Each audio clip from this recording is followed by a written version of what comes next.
Cuento de hadas, autor Stephen King. Capítulo 14. Lía y Falada. Ayúdala. Un encuentro en la carretera. Lobitos. 2 lunas. 1. Hablamos solo durante 1 hora y al final fui yo quien llevó el peso de la conversación, pero duró lo suficiente para convencerme de que aquella chica no era una simple campesina. Es probable que suene un tanto snob, como si considerara que las campesinas no pueden ser inteligentes, o bonitas, o incluso hermosas. No es eso lo que quiero decir. Estoy seguro de que en este gran mundo redondo nuestro, incluso hay campesinas capaces de practicar la ventriloquía. Había algo más, otra cosa. Poseía cierta seguridad en sí misma, un aire, como si estuviera acostumbrada a que la gente, y no solo los braceros de la granja, se sometiera a su voluntad. Y tras la vacilación inicial, causada probablemente por mi repentina aparición, no traslució ya el menor temor. Posiblemente de más está decir que bastó aquella hora para que me colara por ella, porque posiblemente ya lo sabéis, es lo que pasa en los cuentos, ¿no? Solo que para mí no era un cuento, era mi vida.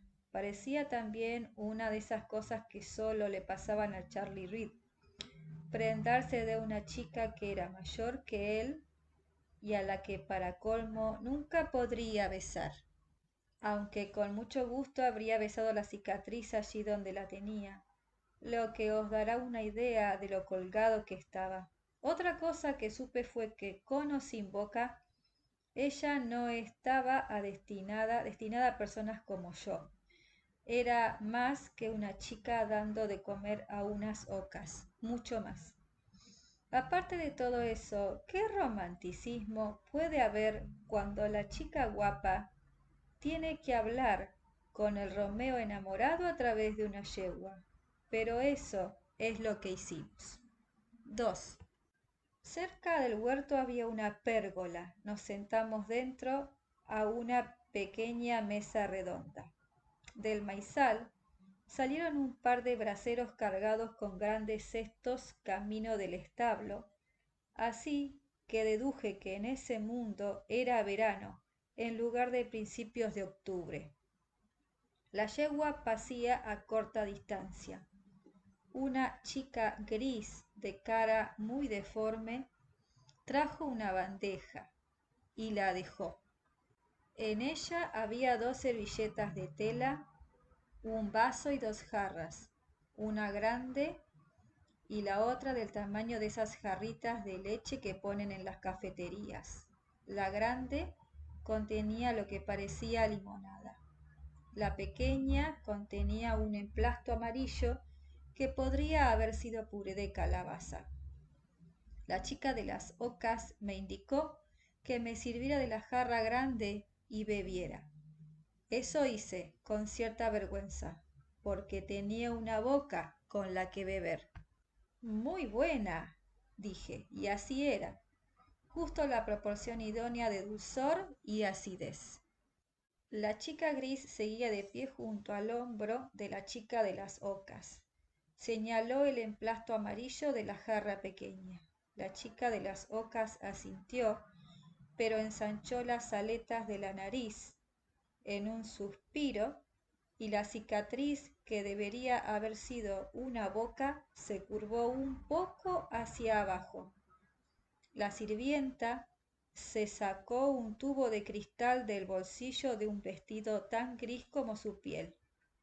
Se inclinó, dispuesta a hundirlo en el emplasto, pero la chica de las ocas tomó el tubo y lo dejó en la mesa.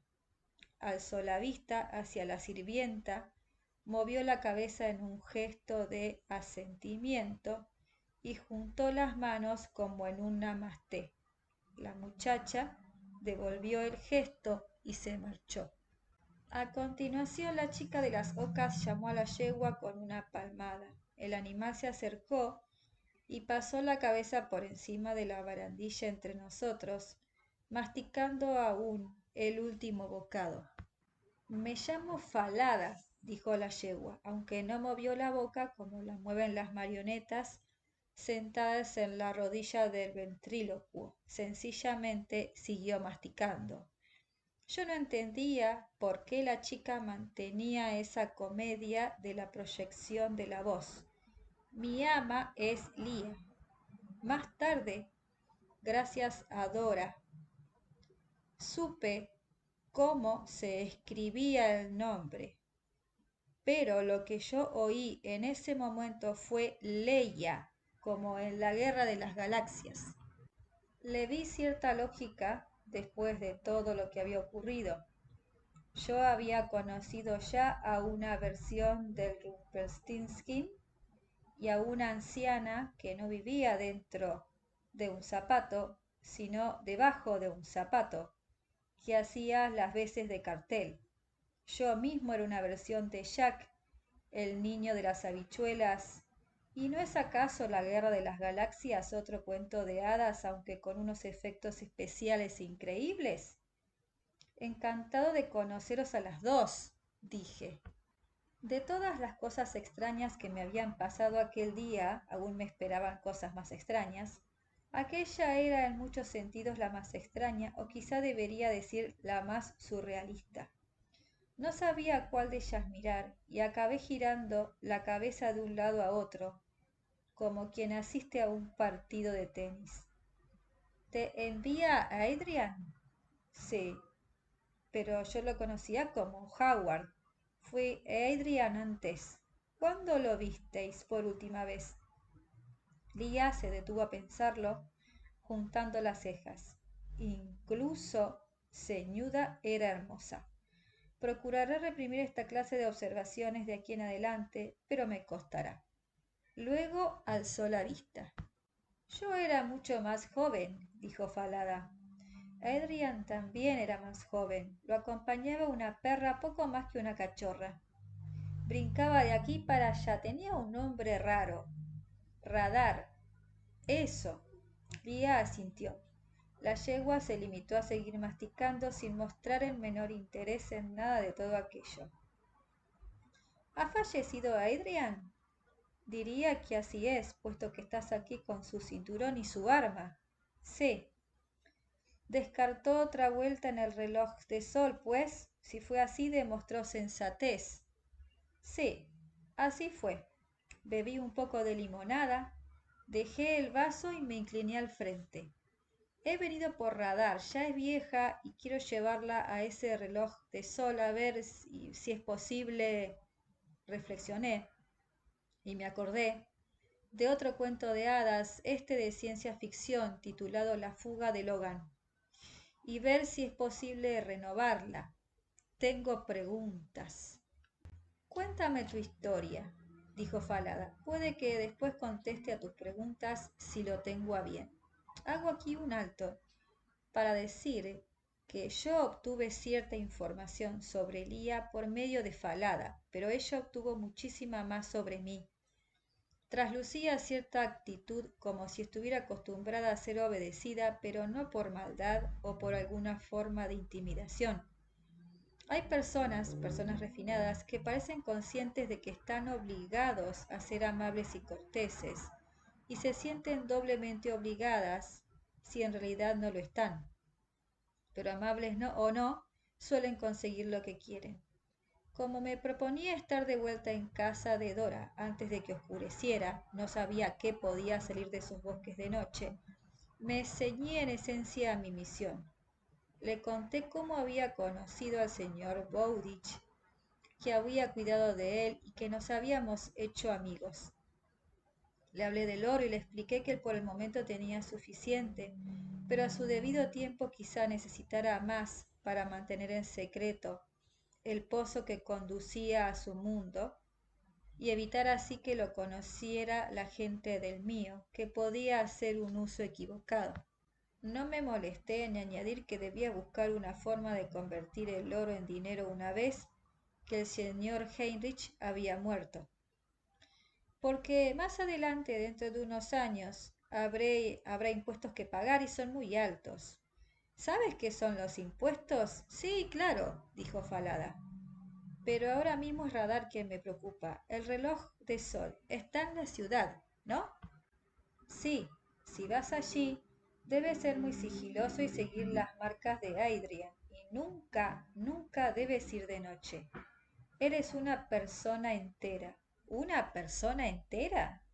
Tendió la mano por encima de la mesa para tocarme la frente, una mejilla, la nariz y la boca. Tenía los dedos ligeros y el contacto fue fugaz, pero me traspasaron nuevas descargas. Entera, repitió Falada. No gris, no estropeada. ¿Qué ha pasado? Pregunté. Ha sido... Esta vez su contacto no fue ligero. Me tapó la boca con la palma de la mano con tal fuerza que me oprimió los labios contra los dientes. Movió la cabeza en un gesto de negación. Nunca pronuncie su nombre o acelerará su despertar. Se llevó una mano al cuello y se tocó el lado derecho de la mandíbula con los dedos. Estás cansada, dije. Lo que haces para emitir el habla debe de ser todo un esfuerzo. Ella asintió. Me iré. Tal vez podamos hablar más mañana. Hice ademán de levantarme, pero me indicó que me quedara. No me cupo la menor duda de que era una orden. Levantó el dedo en un gesto que Radar habría entendido. Siéntate. Introdujo el tubo de cristal en el emplasto amarillo. Luego se llevó el índice de la mano derecha a la mancha roja, el único defecto en su hermosa piel. Me fijé en que tenía muy cortas todas las uñas, excepto la de ese dedo. Se presionó con la uña la mancha hasta que la uña desapareció. Tiró. La carne se abrió y brotó un hilillo de sangre que corrió hasta la mandíbula. Insertó el tubo en el pequeño orificio que se había abierto y sus mejillas se ahuecaron cuando succionó lo que fuera que ingería como alimento. Desapareció la mitad de la sustancia amarilla de la jarra pequeña, lo que para mí habría sido un único trago, pero su garganta se flexionó no una sola vez, sino varias. Debía de saber tan mal como aparentaba porque se obligó a tragarlo. Retiró el tubo de lo que habría sido la incisión de una traqueotomía de haberse realizado en la garganta. El orificio se cerró de inmediato, pero la mancha se enconó más que antes. Era una maldición contra su belleza. ¿De verdad te basta con eso? Pregunté con consternación. No pude evitarlo. Apenas has bebido. Ella asintió con visible hastío. La apertura es dolorosa y el sabor es desagradable después de tantos años comiendo estas mismas cosas. A veces pienso que preferiría morirme de hambre, pero eso proporcionaría demasiado placer a ciertas personas. Ladeó la cabeza hacia la izquierda, en la dirección de la que yo había llegado y en la que se hallaba la ciudad. Lo siento, dije. Si hubiera algo que yo pudiera hacer... Asintió para expresar que lo entendía. Naturalmente todos desearían hacer algo por ella. Se pelearían por ser los primeros de la fila. Y volvió a hacer el gesto namasté. Después tomó una servilleta y se limpió el hilo de sangre. Yo había oído hablar de las maldiciones, en los cuentos abundan, pero era la primera vez que veía una en acción.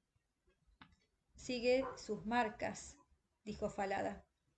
No te pierdas, o te capturarán los soldados de la noche, a ti y a Radar. Debía de ser una palabra difícil para ella porque le salió rayar, lo que me recordó el entusiasmo de Dora al dar la bienvenida a mi perra. El reloj de sol está en la plaza del estadio, detrás del palacio. Allí podrás alcanzar tu propósito si actúas deprisa y en silencio. En cuanto al oro del que hablas, está adentro. Conseguirlo sería mucho más peligroso. Lía, ¿vivías antes en ese palacio? Hace mucho, dijo Falada. ¿Eres? Tuve que obligarme a decirlo, aunque la respuesta me parecía obvia. ¿Eres una princesa? Ella inclinó la cabeza. Lía lo era, refiriéndose ahora a sí misma por medio de Falada en tercera persona. La más pequeña de todos, ya que había 4 hermanas mayores y 2 hermanos, príncipes, si quieres. Sus hermanas están muertas. Drusila, Helena, Joylin y Falada, mi tocaya. Robert está muerto porque ella vio su pobre cuerpo aplastado. Elden, que siempre la trató bien, está muerto. Su madre y su padre también han muerto. No queda casi nadie de su familia. En silencio intenté asimilar la magnitud de semejante tragedia. Yo había perdido a mi madre y ya era bastante triste. Tienes que ir a ver al tío de mi ama. Vive en la casa de ladrillo cercana a la carretera del litoral. Él te informará mejor. Ahora mi señora está muy cansada. Te deseo un buen día y un viaje sin percances. Debes pasar la noche en casa de Dora. Me puse en pie. El borrón del sol casi había llegado a los árboles. Mi ama te desea suerte. Dice que si renuevas a la perra de Adrian como esperas, debes traerla para que mi ama la vea brincar y correr como antes. Lo haré. ¿Puedo hacer una pregunta más? Lía movió la cabeza en un cansino gesto de asentimiento y alzó una mano. Di, pero que sea breve. Saqué las pequeñas suelas de cuero del bolsillo y se las enseñé a Lía y después, sintiéndome como un tonto, a Falada, que mostró un interés nulo. Esto me lo ha dado Dora, pero no sé qué hacer con ellas. Lía sonrió con los ojos y acarició la nariz de Falada. Puede que de regreso a casa de Dora veas a otros viajeros. Si van descalzos es porque le han dejado a ella zapatos rotos o gastados para que los remiende. Verás sus pies descalzos y les darás esos vales. Carretera abajo en esa dirección, señaló en sentido opuesto a la ciudad. Hay una tienda pequeña que pertenece al hermano menor de Dora. Si los viajeros llevan esos vales, él les entregará zapatos nuevos. Me detuve a pensarlo. Dora repara el calzado roto. Lía asintió. Luego la gente descalza acude a su hermano el tendero. Lía asintió. Cuando los zapatos rotos han sido renovados, como yo espero renovar a Radar, ¿Dora se los lleva a su hermano? Lía asintió. ¿Su hermano los vende? Lía negó con la cabeza. ¿Por qué no? Las tiendas suelen sacar un beneficio. En la vida no todo se reduce al beneficio, dijo Falada. Mi ama está muy cansada y ahora debe reposar. Lía me tomó la mano y me la apretó. No hace falta que os diga lo que sentí. Me la soltó y dio una sola palmada. Falada se alejó con parsimonia. Uno de los braceros grises salió del establo y palmeó suavemente a la yegua en el ijar. El animal se encaminó hacia el establo de muy buena gana, acompañada por el hombre gris. Cuando miré alrededor, estaba allí la mujer que nos había servido el puré y la limonada. Movió el mentón en dirección a mí y luego señaló hacia la casa y la carretera más allá. La audiencia, porque eso había sido aquello, no me cabía la menor duda, había terminado. Adiós y gracias, dije. Lía me dirigió el gesto namasté, luego agachó la cabeza y entrelazó las manos sobre el delantal. La criada, o tal vez fuera una dama de compañía, vino conmigo hasta la carretera, arrastrando por la tierra el largo vestido gris. ¿Puedes hablar? Le pregunté. Un poco. Su voz era un graznido empañado. Me duele. Llegamos a la vía principal. Señalé la dirección de donde había llegado. ¿A cuánto está de aquí? La casa de ladrillo de su tío. ¿Lo sabes? Alzó un dedo gris y deforme. ¿A un día? Ella movió la cabeza en un gesto de asentimiento, la forma de comunicación más común allí, por lo que empezaba a ver. Para aquellos incapaces de practicar la ventriloquía, claro. Un día hasta la casa del tío. Si eso equivalía a unos 35 kilómetros, tal vez hubiera un día más hasta la ciudad, más probablemente 2 o incluso 3. Contando el regreso hasta el pasadizo subterráneo que llevaba al pozo, quizás 6 días en total. Y eso en el supuesto de que todo fuera bien. Para entonces mi padre habría vuelto y habría denunciado mi desaparición. Estaría asustado y tal vez bebiera. Yo estaría poniendo en peligro la sobriedad de mi padre por la vida de una perra e incluso si el reloj de sol mágico existía. ¿Quién sabía si daría resultado con una anciana pastora alemana? Comprendí, diréis que debería haberme dado cuenta antes, que lo que me proponía hacer no solo era un disparate, era egoísta. Si regresaba en ese momento nadie se enteraría. Por supuesto, tendría que salir por la fuerza del cobertizo si Andy había echado el candado, pero consideraba que tenía fuerzas suficientes para ello. Había sido uno de los pocos jugadores del equipo de Hillview capaces no solo de embestir a un muñeco de placaje y desplazarlo más de medio metro, sino también de volcarlo. Y había otra cuestión. Añoraba mi casa. Me había ausentado solo unas horas, pero ahora que el día tocaba su fin en aquel mundo triste y encapotado, donde el único auténtico color eran los extensos campos de amapolas, sí, añoraba mi casa.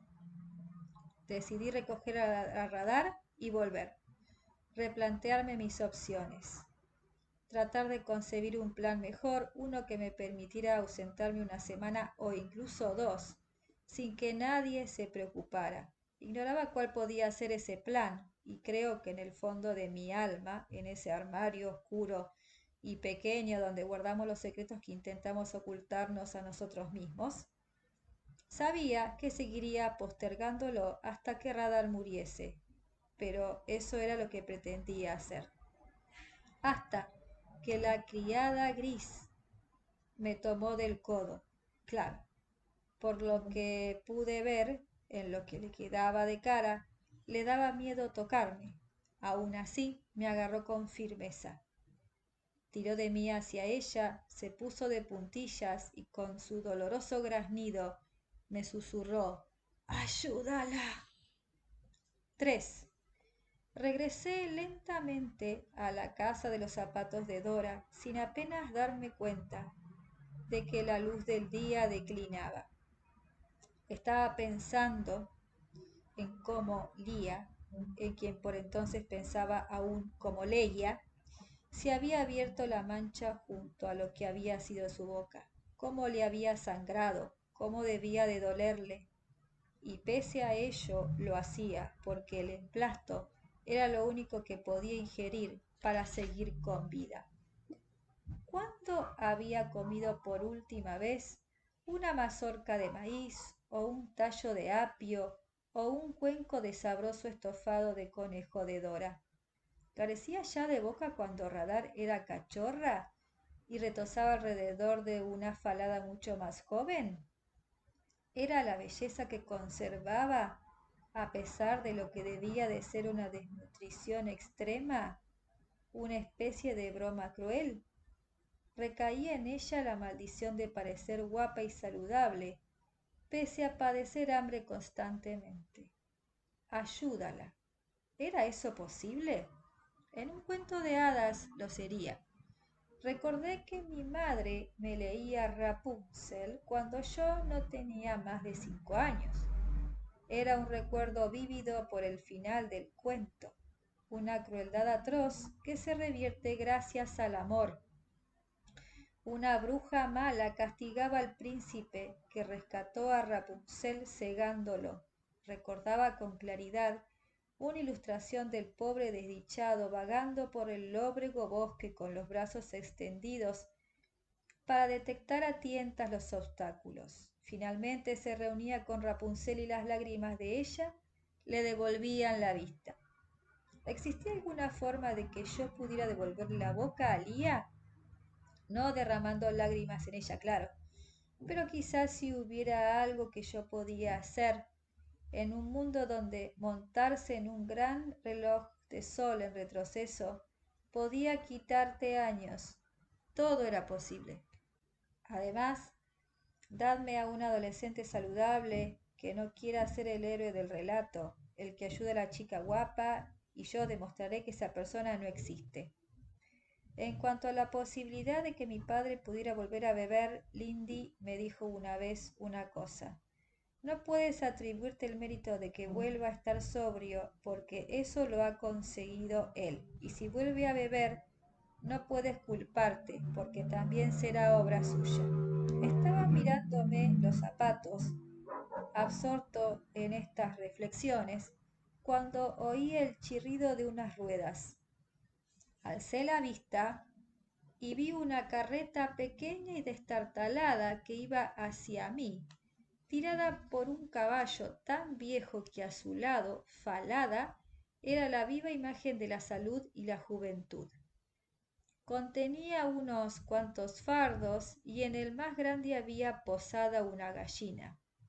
A su lado caminaban, a su lado se arrastraban, un hombre y una mujer jóvenes. Eran grises, pero no tan grises como los braceros y la criada de Lía. Si ese color pizarra era síntoma de enfermedad, estas personas la padecían en una fase aún temprana. Y por supuesto, Lía no era en absoluto gris, solo carecía de boca. Era otro misterio. El joven tiró de las riendas del caballo y lo detuvo. La pareja me miró con una mezcla de miedo y esperanza. Yo interpreté sus expresiones con relativa facilidad porque conservaban la mayor parte del rostro. Los ojos de la mujer habían empezado a contraerse hacia arriba, pero no se asemejaban en nada a las ranuras a través de las que Dora observaba el mundo. El hombre estaba peor, de no ser por la forma en la que parecía que se le fundía la nariz, podría haber sido atractivo. Dijo, ¿es esto un feliz encuentro? Si no, toma lo que puedas llevarte. Tú vas armado, yo no, y estoy demasiado cansado y afligido para luchar contigo. No soy un asaltante, contesté. Solo soy un viajero como vosotros. La mujer calzaba unas botas de caña corta con cordones, polvorientas pero en apariencia enteras. El hombre iba descalzo y tenía los pies sucios. ¿Eres el hombre con quien, según la mujer del perro, podíamos encontrarnos? Supongo que seré yo. ¿Tienes un vale? Ella dijo que lo tendrías porque le di las botas que llevaba puestas. Eran de mi padre y se caían a pedazos. No nos harás daño, ¿verdad? Preguntó la mujer, pero su voz era la de una anciana. Todavía no un gruñido como el de Dora, pero iba camino de eso. Sobre esta gente pesa una maldición, pensé, sobre todos ellos, y es una maldición lenta, que quizás sea la peor forma. No. Saqué del bolsillo uno de los vales, aquellas pequeñas suelas de cuero, y se la di al joven. Él se lo guardó en su propio bolsillo. ¿Le entregará ese hombre unos zapatos? Preguntó la mujer con aquel gruñido que tenía por voz. Contesté a esa pregunta con cautela, como correspondía a un chico cuyo padre trabajaba en el sector de los seguros. Ese era el trato, según tengo entendido. Debemos seguir adelante, dijo el marido, si es que lo era. Tenía la voz un poco menos deteriorada, pero en el mundo del que yo venía nadie lo habría contratado como locutor de televisión o lector de audiolibros. Le damos las gracias. En el bosque del lado opuesto de la carretera se elevó un aullido. Cobró volumen hasta ser casi un alarido. Era un sonido espeluznante, y la mujer se arrimó al hombre. Debemos seguir adelante, repitió él. Lobitos, ¿dónde os alojaréis? La mujer del perro ha sacado una pizarra y ha dibujado lo que según creemos era una casa y un establo. ¿Tú los has visto? Sí, y seguro que os acogerán, pero daos prisa y lo mismo haré yo.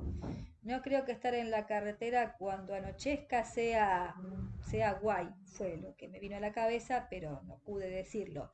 No sería sensato, no, porque si aparecían los lobitos, aquella pareja no tenía casa de paja ni de madera en la que esconderse, y no digamos ya de ladrillo. Eran forasteros en esa tierra, yo al menos tenía una amiga. Continuad. Creo que mañana tendrás zapatos nuevos. Hay una tienda, o eso me han dicho. El hombre te entregará unos zapatos si tú le enseñas, ya sabes, el vale. Si me permitís, quiero haceros una pregunta. Esperaron. ¿Cuál es este país? ¿Cómo lo llamáis? Me miraron como si me faltara un tornillo, expresión que probablemente sería incapaz de pronunciar. Y al cabo de un momento el hombre contestó, Empis. Gracias. Siguieron por su camino. Yo seguí por el mío, apretando el paso hasta ponerme casi al trote. No oí más aullidos, pero la oscuridad del crepúsculo ya era densa cuando vi el acogedor resplandor en la ventana de la cabaña de Dora. Además, había colocado una lámpara al pie de los escalones de entrada. Una sombra avanzó hacia mí en la oscuridad y me llevé la mano a la culata del 45 del señor Bowditch. La sombra se solidificó y se convirtió en radar. Eché una rodilla al suelo para que no tuviese que forzar aquellas patas traseras deterioradas intentando saltar, como sin duda se disponía a hacer. La agarré por el cuello y le tiré de la cabeza contra mi pecho. Chica, ¿cómo va? Meneaba la cola con tal furor que el trasero le oscilaba como un péndulo.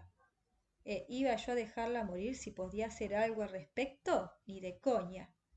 Ayúdala, había dicho la criada de Lía, y allí en la creciente oscuridad de la carretera tomé la decisión de ayudarlas a las dos, a la perra anciana y a la princesa de las ocas, si podía. Radar se separó de mí, fue al lado de la carretera donde crecían las amapolas y se colocó en cuclillas. Buena idea, dije, y me bajé la cremallera. Mantuve una mano en la culata del revólver mientras me ponía a lo mío. 4. Dora me había preparado una cama cerca de la chimenea, había incluso una almohada con mariposas de colores bordadas en la funda. Le di las gracias y ella me dedicó una reverencia. Me asombró ver que sus zapatos rojos, como los que calzaba Dorothy en Oz, habían dado paso a un par de zapatillas Converse amarillas. ¿Te las regaló el señor Bowditch? Ella asintió y se las miró con su versión de una sonrisa. ¿Son tus preferidas? Me dio la impresión de que sí, porque las llevaba como los chorros del oro, como recién salidas de la caja. Asintió. Me señaló y después señaló las zapatillas. Me las he puesto por ti. Gracias, Dora. Las cejas parecían estar fundiéndosele en la frente, pero enarcó lo que quedaba de ellas y apuntó con el dedo hacia el lugar del que yo había venido. ¿Beth? No te entiendo. Se volvió hacia su taller y tomó la pequeña pizarra. Borró los recuadros que indicaban la casa y el establo que debía de haber enseñado al hombre y la mujer jóvenes y escribió en grandes mayúsculas Lía. Se detuvo a pensar y añadió un signo de pregunta. Sí, dije. La chica de las ocas, la he visto. Gracias por dejarnos pasar aquí la noche. Mañana nos pondremos en camino. Se dio unas palmadas en el pecho sobre el corazón, señaló a Radar, me señaló a mí, y luego alzó las manos en un amplio gesto. Estáis en vuestra casa. 5. Volvimos a comer estofado acompañado esta vez de pedazos de tosco pan.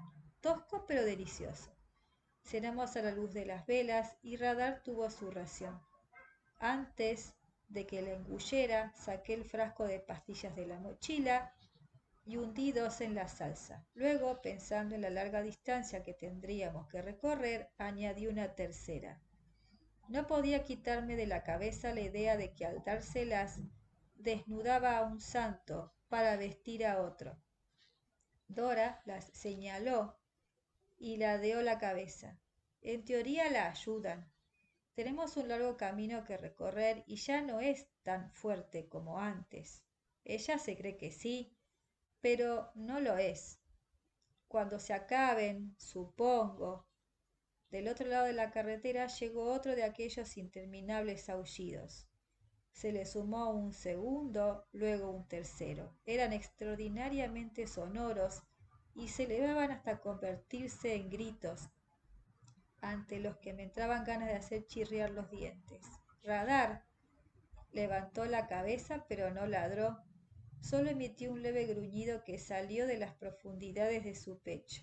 Lobitos, dije. Dora asintió, cruzó los brazos sobre el pecho y se agarró los hombros. Se estremeció de forma exagerada. Otros lobos aullaron. Si seguían así toda la noche, no creí que fuese a descansar mucho antes de emprender el viaje. No sé si Dora me leyó el pensamiento o simplemente dio esa impresión. En cualquier caso, se levantó y me indicó que me acercara a la ventana redonda. Señaló hacia el cielo. Ella era baja y no tuvo que agacharse para mirar hacia arriba, pero yo sí. Lo que vi fue otra conmoción para mi organismo en un día en que venían sucediéndose una tras otra. Las nubes se habían separado en una larga brecha. En el río de cielo que quedaba a la vista vi 2 lunas, una más grande que la otra. Parecían atravesar raudas el vacío. La grande era muy grande. No necesitaba telescopio para ver los cráteres, los valles y los cañones de su antiquísima superficie. Parecía a punto de precipitarse sobre nosotros. De pronto, la brecha se cerró. Los lobos dejaron de aullar, y quiero decir al instante. Fue como si hubiesen estado emitiendo a través de un amplificador gigante y alguien hubiese arrancado el enchufe. ¿Eso pasa cada noche? Ella negó con la cabeza, separó las manos y señaló las nubes. Sabía comunicarse con gestos y con las pocas palabras que podía escribir, pero esta vez el mensaje escapó a mi comprensión. 6. La única puerta de la cabaña que no daba atrás ni adelante era baja y del tamaño de Dora. Después de recoger los platos de nuestra pequeña cena, me echó cuando intenté ayudar, entró por esa puerta y salió al cabo de 5 minutos, vestida con un camisón que le llegaba hasta los pies descalzos y un pañuelo en torno a lo que le quedaba de cabello. Sostenía las zapatillas en una mano, las dejó con cuidado, casi con actitud reverencial, en un estante junto a la cabecera de la cama. Allí había algo más, y cuando le pedí que me lo dejara ver de cerca, lo sostuvo ante mí, manifiestamente reacia a entregármelo. Era un pequeño marco con una fotografía del señor Bowditch, que tenía en brazos un cachorro que obviamente era Radar. Dora lo acercó a su pecho, le dio unas palmadas y luego lo dejó de nuevo junto a las zapatillas. Señaló la puerta pequeña, luego a mí, tomó el cepillo de dientes y entré. No he visto muchos excusados salvo en los libros y alguna película antigua, pero supuse que, aunque hubiera visto muchos, aquel habría sido el más limpio de todos. Había una palangana de latón con agua limpia y un inodoro con una tapa de madera cerrada. Unas amapolas en un jarrón colgado de la pared despedían su dulce olor a cerezas. Aquel retrete no olía a desechos humanos, en absoluto. Me lavé las manos y la cara y me sequé con una toalla pequeña que tenía más mariposas bordadas. Me cepillé los dientes en seco. Pasé allí dentro 5 minutos a lo sumo, quizá ni siquiera tanto, pero Dora estaba profundamente dormida en su camita cuando salí. Radar dormía a su lado. Me eché en mi propia cama improvisada, que era un montón de mantas, más una pulcramente doblada para taparme. Cosa que no fue necesaria en ese momento porque las ascuas de la chimenea daban aún buen calor. Contemplar su fluctuante luminosidad resultaba hipnótico. Sin claro de luna que los enloqueciera, los lobos permanecían en silencio, pero en los aleros silbaba un ligero viento, cuyo sonido se elevaba hasta asemejar un leve grito con algunas ráfagas, y me fue imposible no pensar en lo lejos que estaba de mi mundo. Sí, podía llegar a él solo con recorrer un corto sendero monte arriba, menos de 2 kilómetros, a lo largo del pasadizo enterrado, y los 185 peldaños de la escalera de caracol hasta lo alto del pozo. Pero esa no era la verdadera distancia. Aquello era la otra tierra, era Empis, donde no una sino 2 lunas surcaban el cielo. Me acordé de la tapa de aquel libro, la ilustración del embudo llenándose de estrellas. Estrellas, no, pensé. Historias. Un número infinito de historias que se vierten en el embudo y salen a nuestro mundo casi intactas. A continuación, me acordé de la señora Wilcoxen, mi maestra de tercero, que al final de cada día decía: ¿qué habéis aprendido hoy, niños y niñas? ¿Qué había aprendido yo? Que aquello era un lugar mágico, sometido a una maldición, que la gente que vivía allí padecía una especie de mal o enfermedad gradual.